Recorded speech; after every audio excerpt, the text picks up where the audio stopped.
Well, hello everybody. This is Chad. And I'm Niecy. This is the Niecy&Chad show where we sit around and watch Married at First Sight and talk about people. Exactly. Yeah, so Married at First Sight, of course, is the social experiment hit show on Lifetime. And we are going into season 12. So we've got all new couples and we've just introduced them last week. Now, we think that season 11 was pretty great. We think the experts did a pretty good job last season, right? Yep, they picked some couples that we could, once we got to know them a bit, we could clearly see why they were matched. And I think, well, they had 3 of them that stayed together, right? Yeah, yeah. Couples that stayed together. So. And honestly, I mean, I thought very early on that I could absolutely see why the experts matched them. And I honestly feel like all 5 couples could have made it work. Right. You know, if certain people hadn't gotten in their own way. Right. But this season, don't know, man. I don't know. I think they lost their touch or their focus or what. I don't know what they were thinking with these couples so far. Right. But you know, the experiment itself with being married at first sight, and we watched a series not long ago on Netflix about matchmaker. The matchmaker. These were basically the planned marriages.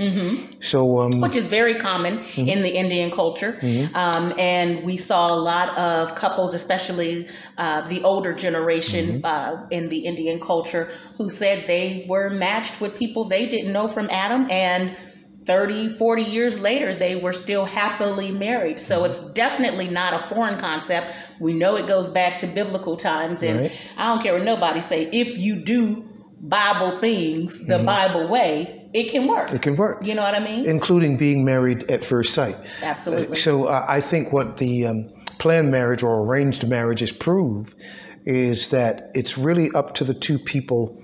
If you want it bad enough and are willing to work at it, in like you say, in the biblical style, it can work. It absolutely can work. As Pastor Cal always says, you do not fall in love. You choose to love, and you choose to grow in love. And I think if you've got the right attitude, you can do that just as well with somebody that you just met as you can with someone that you've known for years. Because we know that the reason these folks are choosing to let experts help them out is because historically, some of us don't make the best choices. It's a bad choices. You know what I mean? And historically, some of us have not put out the true first impressions. We're a totally different person that first 30 days that we know somebody than we are, say, the last, you know, after a couple of years. So. Or longer. Yeah, or longer. So, so we are going to introduce just very briefly the new couples. We're going to dive deeper into them in some follow-up videos, but we're just going to let you know who the couples are for season 12 and our first impressions in terms of how well we think this match could succeed based on first impressions. Okay. So we've got a little rating that we're going to do from 1 to 10, with 1 being no chance and 10 being the best chance. Absolutely. Right. So here we go with the couples of season 12. We're going to get started with, and also I might like to just mention that this show was done in Atlanta. So for whatever that means. So the first couple, Brianna and Vincent. So what do you think?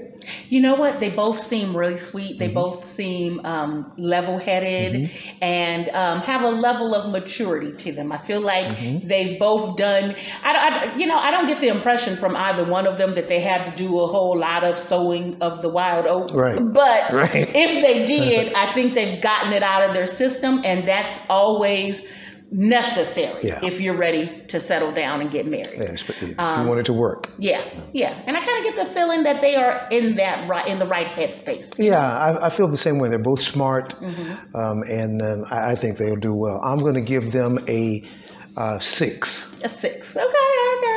All right. I'll give them a little bit more of a vote of confidence. I'm going to go with 7.5. Not quite 8, just because, I mean, we're still getting to know them. Right. But just first impressions, I feel like they're both marriage material, so I'm going to give them a 7.5. Because things can come out of the woodwork, right? Yeah, we've seen that too. Yeah. And now, Virginia and Eric. Virginia and Eric. No. Oh. So these two here, red flags.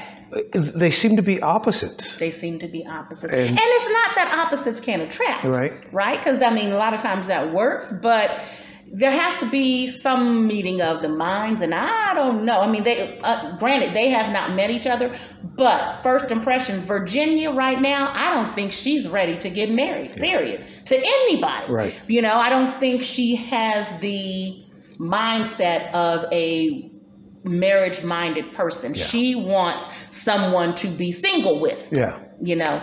And the guy she's been paired with is the example textbook of a guy who has to be very calm, very level-headed, a real problem solver. But this might be a lot of problems. And I'm about to say he's got a problem to solve. Yeah, and I'll explain more about how I came to the conclusions about him later. Yeah. But I don't know. I'm going to give these two, how about a 3.5? I'm going to give them a 5 just because I want to have some faith. You know, I mean, I do think that he may be able to connect with her, and maybe that'll help kind of level it out. But based on first impressions, girlfriend does not look like somebody who is ready to be a wife. Okay? And she's about to do that. And she's about to do that. Ready or not. All right, next couple is Paige and Chris. Oh my. So he is a former minister. She is a girl. She's also a Christian girl, and she's ready to get married. Maybe those two things will. I mean, I do think they have a lot of points of connection. That being said, Chris is problematic. Yeah. Yeah, there's some personality things going on. Maybe even some things that he's not aware of yet. Yeah. But he's about to be. Yeah. And of course, you know, it's still early. I'm sure her quirks are going to come out. But I'm not, you know, just when I think I understand Chris, he goes and does something a little odd. Right. So I'm not quite sure he wants marriage for the right reasons. Paige, you know, I think she's going to make a good wife. And I do think they have some potential. I just do see a few areas where it's going to have to be some real come to Jesus type moments, you know. Yeah, let's just say that among the issues that I've got with Chris, one of them involves a blow-up doll. And that's all I'm going to say. I'm not going to say any more. And you said a mouthful. You'll have to watch the next episode of this show to see what that's about. I'm going to give them a 5. A 5? Yeah.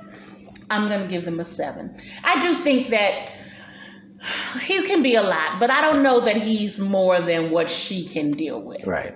So I'm going to give him a 7. Yeah. Next, Haley and Jacob. So, you know, these two, I barely remember them. They were very, you know, they were just, you know, so they could easily just slip right through. They may have among the best chances. I don't know. Right. You know, because I mean, on the one hand, that would sound like a bad thing, but I think in a situation like this, I agree, it's a good thing because it gives the impression that there may be fewer hurdles for them to overcome because they've both come to sort of a settled place. Right. And, you know, I cannot emphasize enough how much you really need to be, you know, and it's not that you can't be fun. It's not that you can't, you know, want to experience life still, but being married requires a certain level of let's settle down and focus on us. And I think that they are both in a place where they can do that. Yeah, I think so too. So too. So Haley and Jacob, I'm going to give them a 7. Give them a 7? Yeah. I'll say 7 too, just because at this point I don't think we know enough to give anybody an 8. Right. So I'm going to say 7, and because I really haven't thus far seen. Now Jacob was a little weird, but you know, but not necessarily in a he was weird in a harmless way. Right. So yeah, so I'll go with a 7. Yeah. Yeah. Okay, next couple, Clara and Ryan. Now you know what? I think on paper they look really good. Yeah. But I've got some concerns. What about you? Yeah, you know, he is an odd fellow. Nice guy. Not. I don't mean that in a negative way. Right. Yeah. And she's a real loud person. So she is a chatty Cathy. Yeah. And you know what? That can be adorable to some people, and because she is adorable. Yeah. She really is. My concern, I feel like, from what I can tell, some of the matching that they did was based on what I would consider maybe some superficial sort of things, and I could be wrong about that. But what's kind of coming out front as far as why they matched them, but they both seem like good people. I do feel like she might still be a little bit more wanting to party, not quite as hard as Virginia. Yeah, right. But I still, I'm not 100% sure that she's getting married for the right reasons. Right. I kind of feel like he's ready. So, I think if the attraction is there for her, it could, she could kind of go either way. But I don't know. So it's got to be a strong attraction for them, I think, to give them the incentive they need to work at it. Because to really connect. Yeah, I think it's going to, and I also think that some outside influences may get involved. There's some ethnicity things that go on in this particular couple. Cultural and whatnot. Yeah. So that might get involved, and those kinds of things can be extremely incendiary, or whatever the word is. But I think I'm going to give them a 6. I like 6. Yeah. I'm going to go. Look at us together. Like Tierra. Oh, you don't know Tierra? Together, baby. You don't know that? Oh, okay. Oh, I don't know, child. I know Together, Baby, but I don't know who Tierra is. Anyway, so that's our feeling about the couples. Stay tuned for our next video. We're going to break them down a little bit more of a update on what we've seen so far, kind of some more reasoning behind the ratings that we did. And we hope that you stick with us so that you can let us know what you think too. So don't forget to comment on this one. Right. Don't forget to subscribe and come back, because we like to see you here. Peace. Peace.